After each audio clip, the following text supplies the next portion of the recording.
Iza tu'tikal ilma nafsaka yu'tika nafsahu wa iza tu'tihi kullaka yu'tika kullahu. Jika kamu memberikan dirimu itu setengah saja untuk ilmu pengetahuan atau untuk objek yang sedang kamu teliti dan kamu baca gitu, maka ilmu itu akan memberimu setengahnya. Tapi jika kamu memberikan seluruh perhatianmu, seluruh konsentrasimu pada ilmu itu, pada objek yang sedang kamu teliti, yang sedang kamu baca, maka ilmu itu akan memberikan semuanya untukmu. Total ya? Total. Jadi feedbacknya juga total. Nah, itu yang bisa kita rasakan ketika melakukan penelitian. Kok ketemu gitu. Nah, itu sebetulnya feedback dari totalitas kita itu. Bahasa pesantrennya itu barokah. Barokah. Itu ya.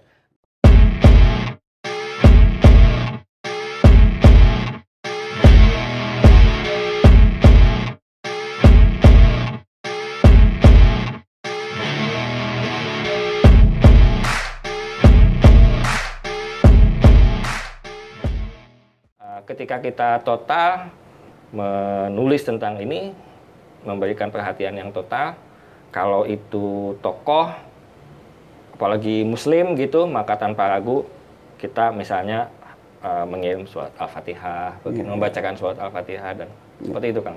Mun kayeng tangtu pareng. Nah, itu manjada wajada. Nah, itu dia. Oke, menarik. Nah, tapi saya belum harus ada bocoran juga nih Kang Ip, karena kan buku yang kedua ini masih hangat nih. Iya. Baru 4 Juni di launching. 4 Juni kan masih belum. Dan edisi terbatas. Edisi terbatas kan. Nah, ini tampaknya harus ada yang dibocorkan juga nih. Kira-kira di buku yang kedua ini apa yang diungkap Kang Ip? Sebagaimana di judul, Otto Iskandar-Dinata, Perintis Tentara Republik Indonesia. Jadi saya menemukan data-data yang menurut saya tidak terbantahkan bahwa Otto Iskandar-Dinata punya jasa di dalam pembentukan tentara Indonesia itu. Saya tidak tidak mengkoreksi sejarah TNI ya, tapi saya menyampaikan sebelum ada TNI yang diawali dengan pembentukan TKR pada 5 Oktober 1945. Nah, sebelum itu ada cerita yang panjang gitu. Bagaimana kemudian Indonesia mempunyai pasukan yang siap tempur, yang dilatih secara intensif dan keras ya oleh Jepang, yaitu Peta dan Heiho. Peta ini secara kronologinya itu berdasarkan usulan Pak Gatot Mangkupraja pada tanggal 7 September 1943. Kemudian surat Pak Gatot ini dimuat di media massa, antara lain di Cahaya, di Pembangun, pada tanggal 9. Ini Kang Dudi, kalau sekarang ini ada rekayasa media, begitu masif sebuah peristiwa, itu sama. Tiba-tiba itu masyarakat seluruh Jawa dan Madura itu memberikan surat pernyataan mendukung usulan Gatot. Dari seluruh daerah tuh tiap hari muncul tuh sejak tanggal 9 itu. Muncul terus dari tokoh-tokoh, dari tokoh kejawen, tokoh kiai, misalnya Kiai Hasyim Asy'ari, Ki Ageng Surya Mentaram, kemudian dari masyarakat luas, dan ada yang cukup ekstrim. Dari kalau tidak salah itu dari Lamongan ya. 39 orang menyatakan dukungan pada usulan Pak Gatot ini dengan cap jempol darah. Sudah ada. Itu ada. Kemudian akhirnya disetujui, diterima usulan ini, kemudian dibentuklah peta. Nah, posisi Otto di sana menyetujui. Peran Otto itu nanti menyetujui. Dia ada suratnya, tercetak ya. Ada suratnya tanda tangan Otto Iskandar-Dinata begitu. Saya muat di buku itu surat dukungannya Pak Otto. Lalu, nah ini sebetulnya Pak Otto kemudian mengambil satu inisiatif bahwa orang Indonesia yang harus mempersiapkan siapa kandidat yang akan dilatih. Yeah. Nah, maka dia sebagai anggota Chuo Sang-in yang nantinya jadi BPUPKI dan jadi PPKI. Ini Dewan Rakyatnya Jepang, namanya Chuo Sang-in itu. Nah, Pak Oto mengusulkan di Chuo Sang-in untuk membentuk Badan Pembantu Prajurit dan Heiho, namanya singkat BPP. Nah, di atasnya ada Bung Karno, Bung Hatta itu sebagai pelindung. Nah, pelaksana harian jadi ketua kantor besar Badan Pembantu Prajurit itu Oto Iskandar-Dinata. Badan ini tugasnya apa? Ada beberapa tugas, antara lain rekrutmen, mengumumkan dulu, sosialisasi, diseminasi kemana-mana melalui jaringan media, kemudian juga personal. Nah, dalam salah satu biografi Abdul Haris Nasution itu ada pengakuan, saya pernah jadi anak buahnya Pak Oto, yang tugasnya itu tadi, mensosialisasikan itu. Itu sebelum lahir itu ya? Sebelum, ini masih sebelum merdeka ya, masih 45, belum. Nah, Pak Nasution katanya antara lain ditugaskan ke Semarang, ke Salatiga untuk rekrutmen para pemuda untuk masuk ke peta. Nah, kalau kita sekarang ini Kang Dudi ya, punya penghargaan yang sangat tinggi kepada tentara, itu dikondisikan pada masa itu. Jadi caranya begini, di badan ini ada beberapa bagian ya, di badan ada bagian kampanye, ada bagian, nah kemudian ada, kalau tidak salah nih bagian kelima, seksi kelima, ini bagian hiburan. Bagian hiburan. Tugasnya apa? Tugasnya itu antara lain adalah menggelorakan semangat kepada para calon tentara ini. Dengan cara apa? Misalnya mau berangkat ke tempat pelatihan di Bogor dengan naik kereta dari Tasik misalnya, maka masyarakat itu ikut mengantar ke stasiun. Wah, dilulukan ya, diantar ke stasiun, lalu dilepas oleh Bupati Tasik begitu, atau wali kota yang memang daerahnya daerah kota, bupati, kemudian dilepas, mereka berangkat. Malam sebelumnya itu diputarkan film, wayang, atau nyanyi-nyanyian begitu, untuk memberikan kamu itu adalah duta bangsa, duta daerah yang akan dilatih menjadi tentara yang akan membela bangsa dan negara ini mati-matian lah, sampai titik darah penghabisan. Jadi rupanya ini yang kemudian kita punya warisan penghormatan pada tentara itu yang sangat tinggi. Ini badan yang dipimpin Pak Oto, namanya Badan Pembantu Prajurit, punya track record itu lah, punya catatan di situ. Nah, kemudian di Badan Pembantu Prajurit ini Pak Oto menerbitkan sebuah majalah, namanya Majalah Prajurit. Ini majalah yang dibaca oleh perwira peta, kemudian juga tentara Heiho, kemudian kelompok-kelompok lain ya. Jadi ini semacam ideologisasi para calon perwira itu ya. Nah, sayang memang majalah ini masih sangat jarang dikutip oleh para sejarawan kita, para penulis kita. Majalahnya ada, sebetulnya kalau telaten, ini majalahnya utuh Kang Dudi, ada di Perpustakaan Nasional. Kemarin saya sudah cek, sudah saya pastikan memang ada dokumennya. Ini sebanyak 21 edisi dari tahun 44 sampai Juli tahun 45. Udah serius ya, jadi frekuensinya terjaga. 2 mingguan. Terjaga. 2 mingguan, kebetulan di buku itu saya kupas isinya apa saja, tetapi yang saya ungkap para penulis Indonesia. Jadi para penulis Indonesia di edisi 1 siapa, 2 sampai ke 21. Tapi Kang Ip penasaran juga nih, nama Oto Iskandar-Dinata dalam percaturan sejarah TNI luput, itu kenapa tuh kira-kira? Ngeri-ngeri sedap sih sebetulnya gitu.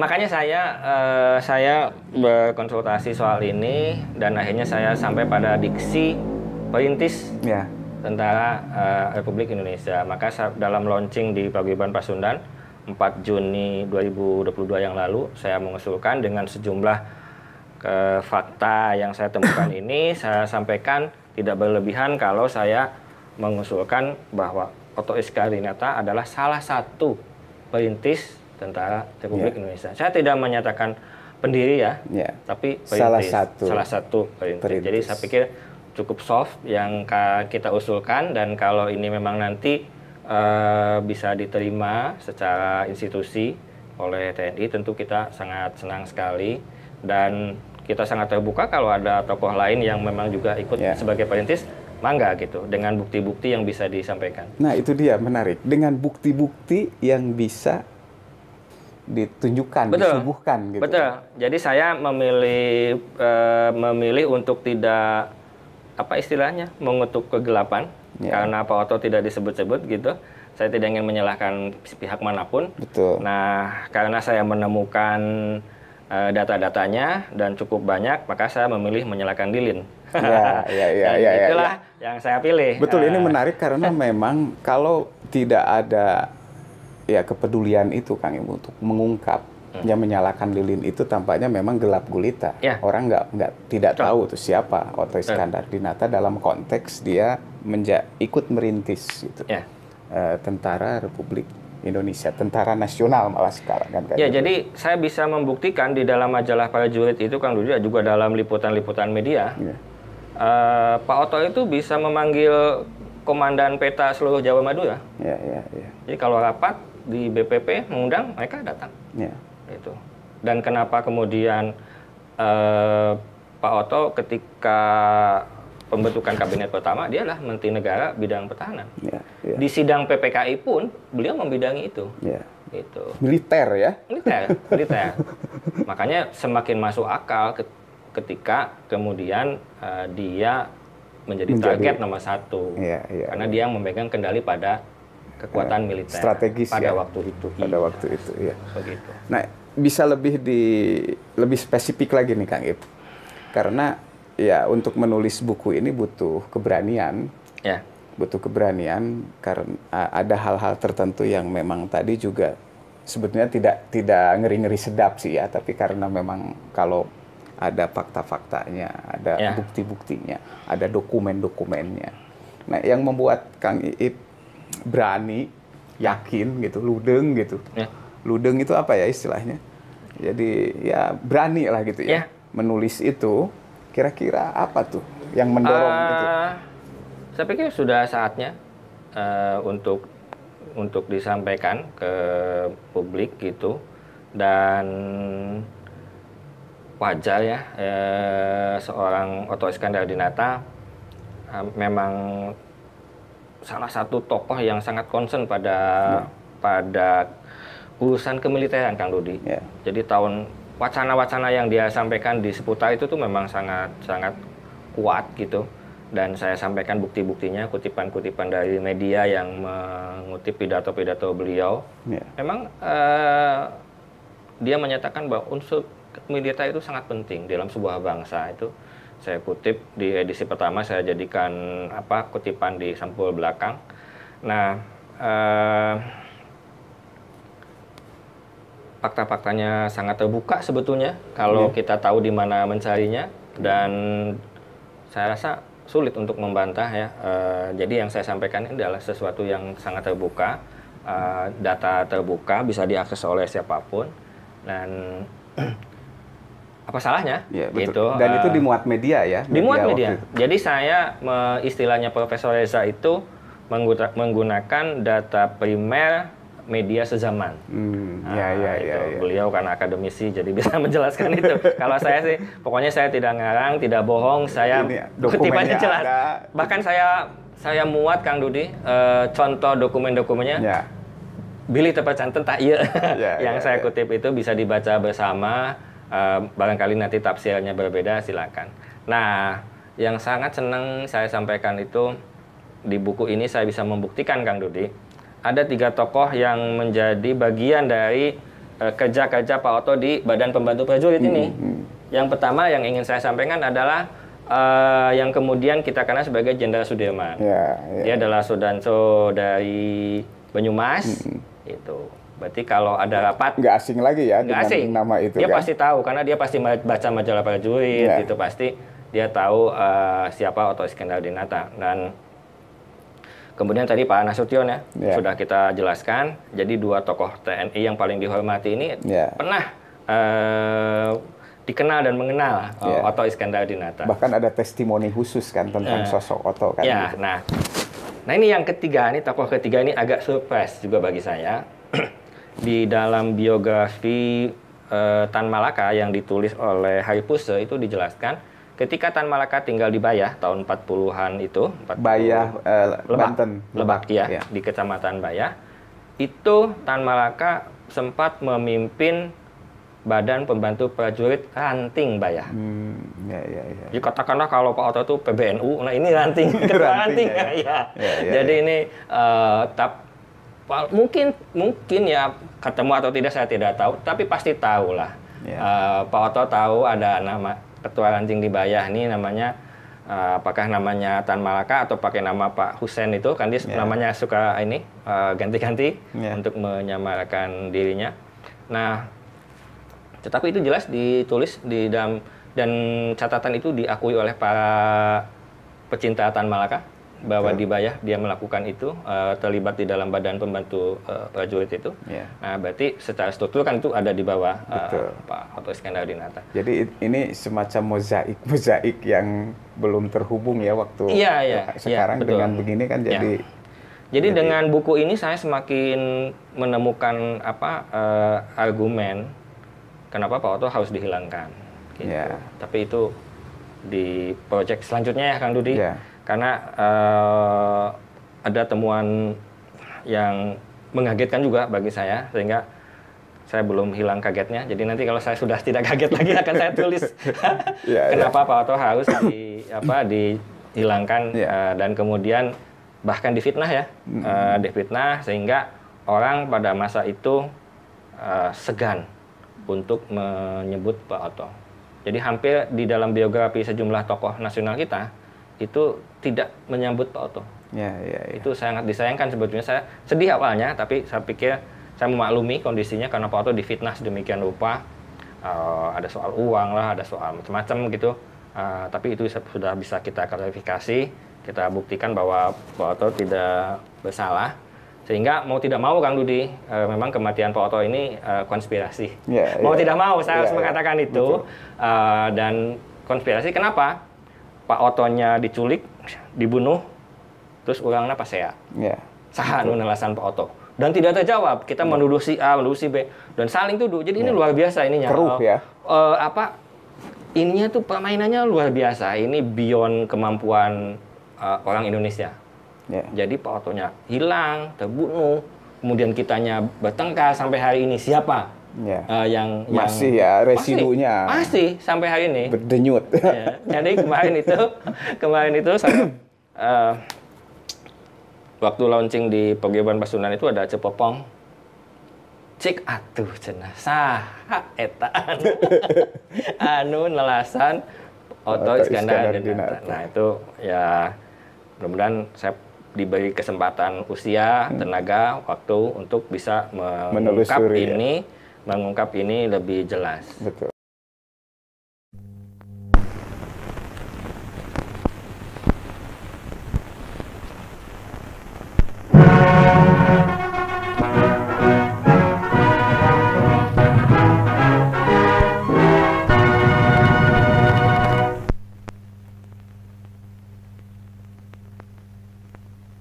Perjuangan mati-matian, inilah perjuangan yang tidak mengenal mundur. Perjuangan yang tidak mengenal menyerah. Perjuangan yang tidak terbatas oleh lamanya waktu dan banyaknya pengorbanan. Satu di antara dua, mati atau hidup. Satu di antara dua, mati atau hidup. Perjuangan mati-matian meminta keikhlasan seluruh jiwa raga. Perjuangan semacam itu dilakukan orang atau bangsa dalam hal-hal yang tersebut di bawah ini. Satu, untuk membela nasib, kehormatan, dan kemuliaan tanah air. Dua, untuk membela kebenaran dan keadilan. Tiga, untuk melaksanakan cita-cita dan keyakinan. Peperangan Asia Timur Raya yang sekarang lagi menyala-nyala buat bangsa-bangsa Asia Timur Raya memang dan sungguh untuk membela nasib, kehormatan dan kemuliaan tanah air. Sebab dengan perang ini maksud musuh yaitu Amerika Inggris tidak bukan dan tidak lain hanya akan memperkosa dan memperbudak Asia untuk keuntungan mereka sendiri. Peperangan ini untuk bangsa-bangsa Asia Timur Raya memang sebagai pembelaan kebenaran dan keadilan. Sebab dua dasar kemanusiaan ini akan diperkosa oleh Amerika Inggris yang hanya mau mempergunakan kekuasaan sebagai dasar perhubungan benua-benua. Peperangan ini untuk kita bangsa-bangsa Asia sungguh untuk melaksanakan cita-cita yaitu membentuk susunan dunia yang berdasar keadilan dan kemakmuran bersama aku isi. Melihat tiga dasar-dasar yang kokoh kuat itu, sewajibnya bangsa-bangsa Asia Timur Raya bersedia serentak untuk berjuang mati-matian dalam peperangan ini. Wakil-wakil rakyat di Jawa mengerti tentang hal ini. Dengan suara bulat, Kuo Sangiin dalam sidangnya telah mengeluarkan kesanggupan untuk tetap berjuang mati-matian bersama-sama Dai Nippon dalam melanjutkan peperangan sampai kemenangan akhir tercapai. Marilah kita terus maju bertempur dengan semangat luhur sampai musuh hancur. Dalam memuncaknya perang ini, patut kita hidupkan kembali Komando Laksamana Togo ketika Angkatan Laut Nippon menghadapi armada Rusia yang bunyinya begini. Mati hidup negeri kita tergantung pada pertempuran ini. Maka lakukanlah kewajibanmu dengan gagah berani.